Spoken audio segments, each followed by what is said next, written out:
Hello and welcome, everyone. I'd like you to all meet my friend, colleague, and fellow visionary, Izzy Ivy.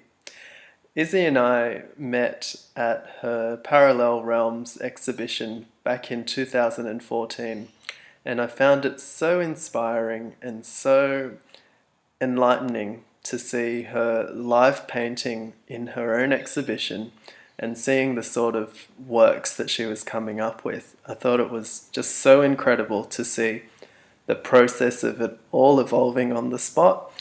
And I really found her to be a really down to earth person and very well spoken and very authentic in the way that she presented herself. So, hello and welcome, Izzy. Hi Nathan. Thank you And for that beautiful introduction.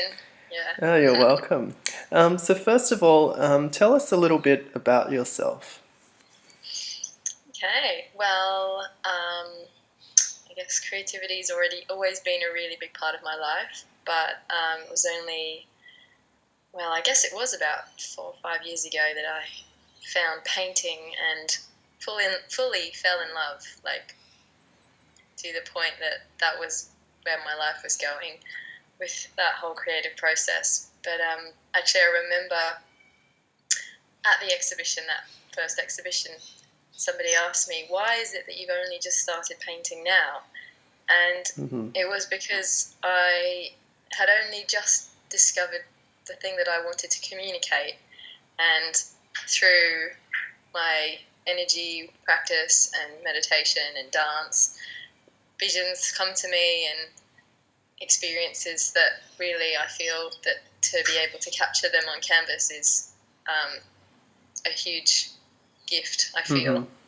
That sounds incredible, doesn't it? Just the way that it all comes together, and then for you to have that kind of pathway to express that, or that kind of Yeah, I feel very medium to grateful. show it through, is wonderful. What drew you towards working on this Intuitive Child Oracle Card project? Yeah, that's a great question. Well, I really feel that the children of today are, it's like they're, as the generations go on, they seem to be getting more and more intuitive. And Mm-hmm. from friends that have children, and even just growing up myself and experiencing the fact that children have such a strong sense of intuition, and Mm-hmm. often it's just dampened down, with, that's not real, that's your imagination, or, Mm-hmm. Yeah, totally agree and with you on I that. feel like it's really, really positive to be encouraging Mm. this inner knowing, because I think if we are encouraged to grow up with a deep sense of, I guess, essentially an internal sat nav system, so we Mm-hmm. can be in tune with our path essentially as we grow up.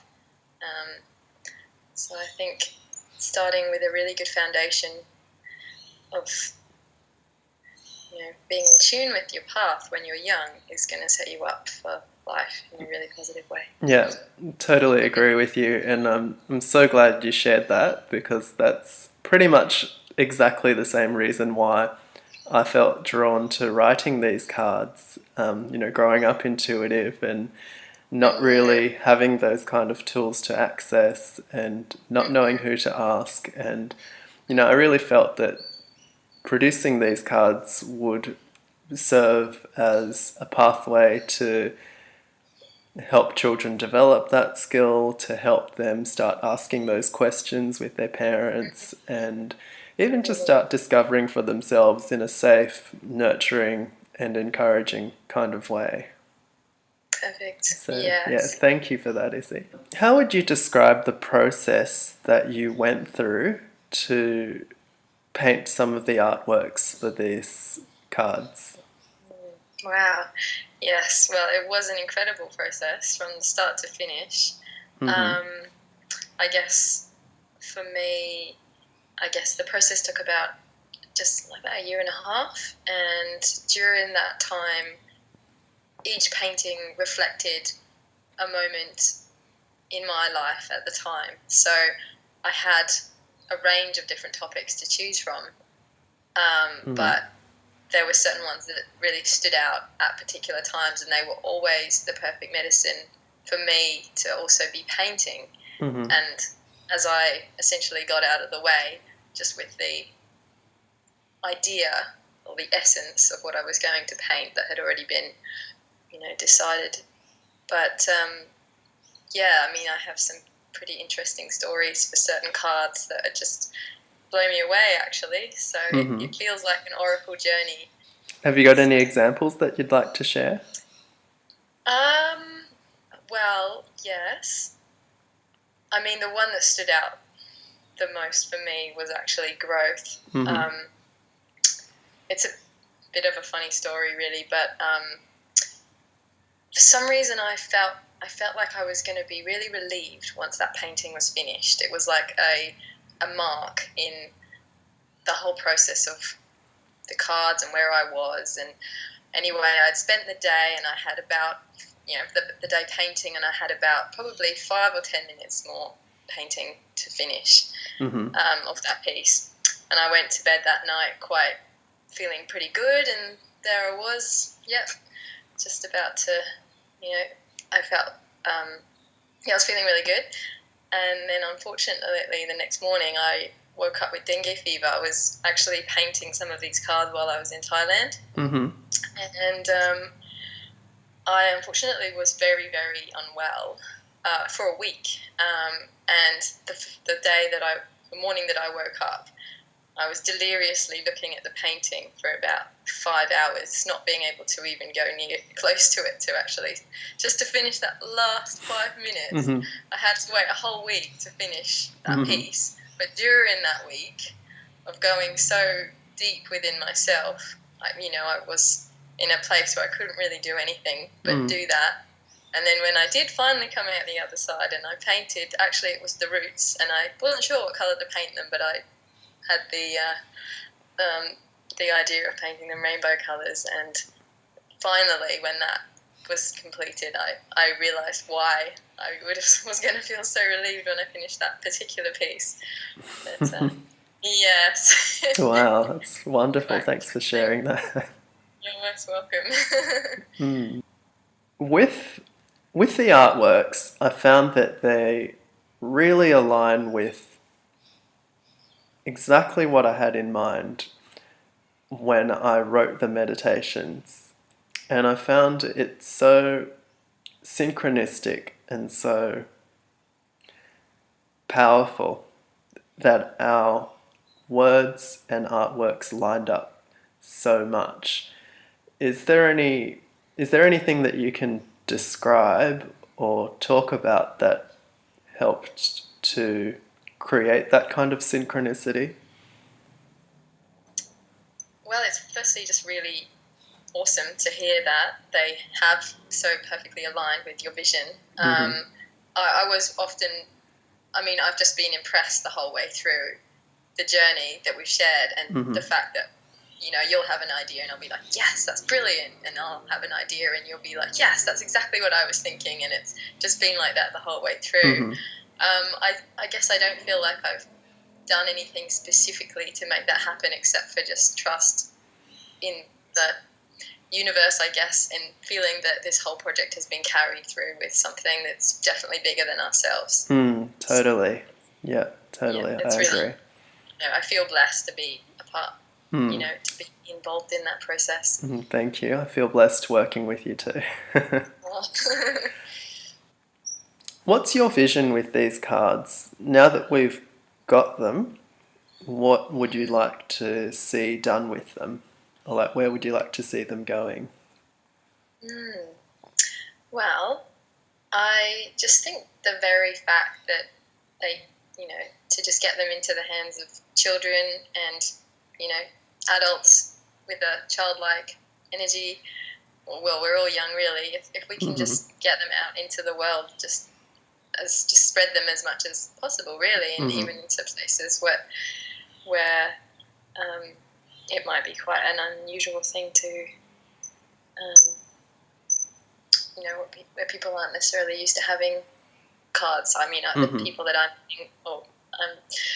staying with at the moment, you know, they'd actually never heard of oracle cards before, so I was explaining to them about how they work and sort of opening people's minds as to what they are, because I actually feel like they're very accessible, because I feel like sometimes maybe some oracle cards and tarot decks, I guess they've got a certain energy that people assume they're a certain way and can actually be a little bit daunted by them. But I just think, you know, the energy is so friendly and colourful, and the messages are just so universal, essentially, that I just think it's a really good thing to have something that's, you know, just to introduce people to, you know, tools that can actually be useful to get clarity. But essentially, bigger picture for these particular cards, well, I guess we've discussed a few ideas and I've liked everything that you've come up with. I don't know, I guess I can almost see when you put a few different cards together, there's like a story that emerges. You know, you can randomly pick 5 cards and line them up and suddenly there's a narrative, you know. So I actually really like the idea of incorporating them into storytelling, actually. You know, intuitive storytelling. Yeah. Where, you know, a teacher or whoever incorporates them into, you know, improvised story. That literacy also sessions. has a sort of intuitive energy about probably what the children, you know, what's just right to be heard at that particular time, essentially. Yeah, absolutely. Sounds like a wonderful idea. And yeah, I mean, I feel like these have potential to be accessed in different communities like schools and children's groups and, you know, educational gatherings of teachers. So yeah, I'll see what kinds of contacts I can provide us with and what opportunities we can both access through our networks respectively. Perfect. Yeah, no, that sounds perfect. Lastly, are there any future projects that you're working on? So what have you got coming up? Well, I always have probably too many ideas for my own good, and I also like bringing them all into reality, and that can take time sometimes, but there is something that feels particularly profound for me at the moment, and it is also another deck of oracle cards, but it's something that has resonated with me a lot, and that's the Lemurian energies. And since really I started painting about 4 years ago, I'm getting a collection together for my own deck, which I've now been called to write as well, which is, you know, it's going to be challenging because I'm not used to being the writer, but as I've already started to delve into this place, the messages are starting to come through, and it's quite exciting. Fantastic. I'm really looking forward to that. Yeah, thank you. Thanks for sharing all of your ideas and your thoughts on the different messages, concepts, themes behind the Intuitive Child Oracle cards, and I'm sure we're all looking forward to seeing what's next from you. In terms of the Lemurian cards. Izzy also does a lot of other things, like she does bikinis and crystal with infused crystals. She paints commission pieces. She paints for people, which are personalized with their own energy and their message, and lots of other things. So if you'd like to see more of Izzy's work, I'll be providing the link to Izzy's website at the bottom of this video. Thanks for tuning in, everyone. Namaste, Izzy. Thank you. Namaste.